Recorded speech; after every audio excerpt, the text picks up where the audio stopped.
bonjour, je m'appelle Jean-Laurent Perpina. Je suis entrepreneur, je suis artisan, je fais des travaux de rénovation, je suis ébéniste aussi. Et puis j'ai une passion qui est le tournage. Donc le tournage, tournage sur bois, je précise, parce qu'on peut faire du tournage sur plein de choses. Moi je travaille donc à partir de pièces de bois brut.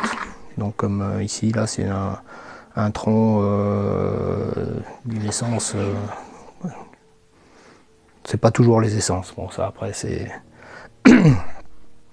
Donc à partir de là, moi je coupe ces troncs-là avec une tronçonneuse la plupart du temps, que je place ensuite sur le tour.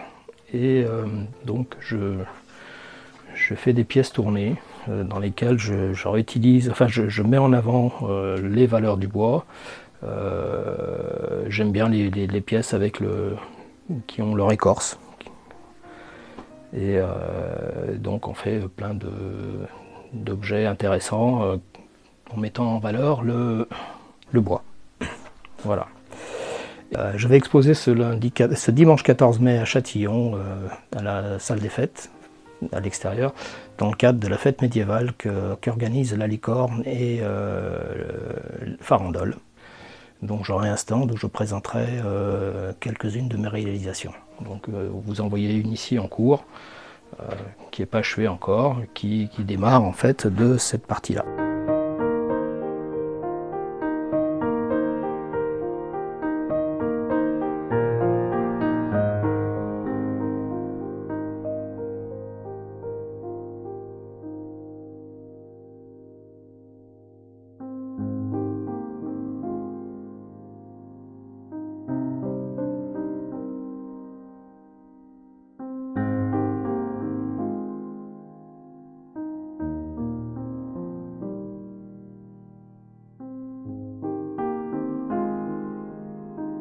J'ai ici mon stock de bois là, donc j'ai différentes essences que je récupère un peu à droite à gauche. Il y en a beaucoup que je ramène d'Espagne, puisque j'ai eu la chance, maintenant un peu moins, mais j'ai eu la chance de pouvoir ramener beaucoup d'orangers. C'est un bois que j'adore. Enfin, il y a des exemples là.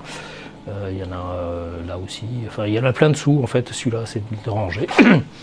Sinon, j'ai du cerisier, un peu d'olivier. Enfin, je récupère en fait plein d'essences différentes à chaque fois que je peux. Bon, là, j'en ai pour un petit moment déjà, mais parce qu'en fait, tous ces bois-là, ce qu'ils ont d'intéressant, c'est que c'est pas des bois qu'utilisent les ébénistes. C'est des bois qui généralement partent destinés à être brûlés, etc. Et ce qui me plaît dans tous ces bois-là, en fait, c'est qu'ils ont plein de défauts. Et en fait, dans mon travail, j'essaye de mettre en valeur le bois à travers ce qu'il a vécu. C'est-à-dire que bon, il a tous ces bois-là, ils ont toute une histoire. Ils ont été coupés à certains endroits. Ils ont des champignons. Ils ont des attaques d'insectes. Ils ont tout plein de choses. Et en fait, c'est ce qui fait ce qui donne la richesse de ces bois-là. Enfin, c'est ce qui me plaît moi. Et voilà. Donc en fait, j'essaye de garder le maximum souvent de leur écorce. Quand on peut, parce qu'il y a des bois qui s'y prêtent bien. Donc le cas de l'oranger, c'est un bois qui travaille pas énormément, donc il ne brise pas, donc on arrive à avoir des parties qui sont pas fendues et que je travaille en gardant l'écorce.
Alors le laurier, deux mots, c'est un bois qui est un peu clair, enfin, la plupart des bois quand on les travaille, ils ont un parfum. C'est super beau, enfin super bon, pardon, à sentir quand on travaille. Et bon, le laurier c'est un bois clair, alors je sais pas si c'en est ça, mais j'en ai là c'en est, ça c'est du laurier. Voilà, donc c'est un petit tronc, enfin on voit qu'il travaille tout ça, mais c'est un bois clair et qui est assez dense, quoi. Ça fait partie des feuillus et qui sont des bois en général assez, enfin qui sont pas résineux déjà d'une part, parce que les résineux ils ont des variations de dureté entre le bois d'été et le bois d'hiver, et du coup bah, ça se travaille pas pareil, quoi. Enfin chaque bois est différent de toute façon. Voilà. Donc hop. Alors ça c'est un tronc d'oranger. Voilà. Alors l'oranger, ce qui est intéressant, c'est qu'en fait c'est un bois qui est plein de surprises. Enfin il est plein de surprises, il est plein de couleurs. On a des couleurs à la fois jaune, rose, violette. Bon, on n'y voit pas trop, alors selon les parties. Des fois on va travailler un bois qui va être un peu gris, voire rose. Et puis tout d'un coup il va être jaune, mais carrément jaune, quoi. Voilà. Et c'est vraiment hyper intéressant. Et on le voit, celui-là il y a quelques années, en fait il n'y a pas de fente, il n'y a que des micro-fentes. Et c'est intéressant parce que du coup on peut le travailler dans son diamètre, on va dire, normal, quoi. Sans être obligé de travailler en travers parce qu'il y a une grosse fente dessus, quoi.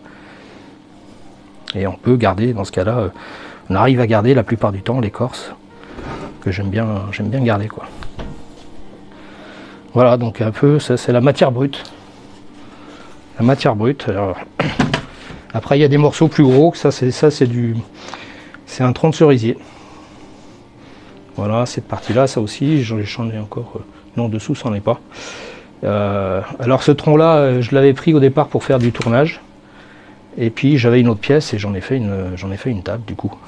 Parce qu'elle était, je trouvais trop beau pour être utilisé autrement, quoi. Enfin, vraiment une grosse pièce un peu exceptionnelle pour moi. Et voilà, c'était intéressant. Donc là, l'écorce a été en partie enlevée. L'écorce du cerisier, si ça tombe pas. Hop. Voilà, ça c'est du cerisier. On voit l'écorce. Voilà. Ça c'est un morceau de cerisier.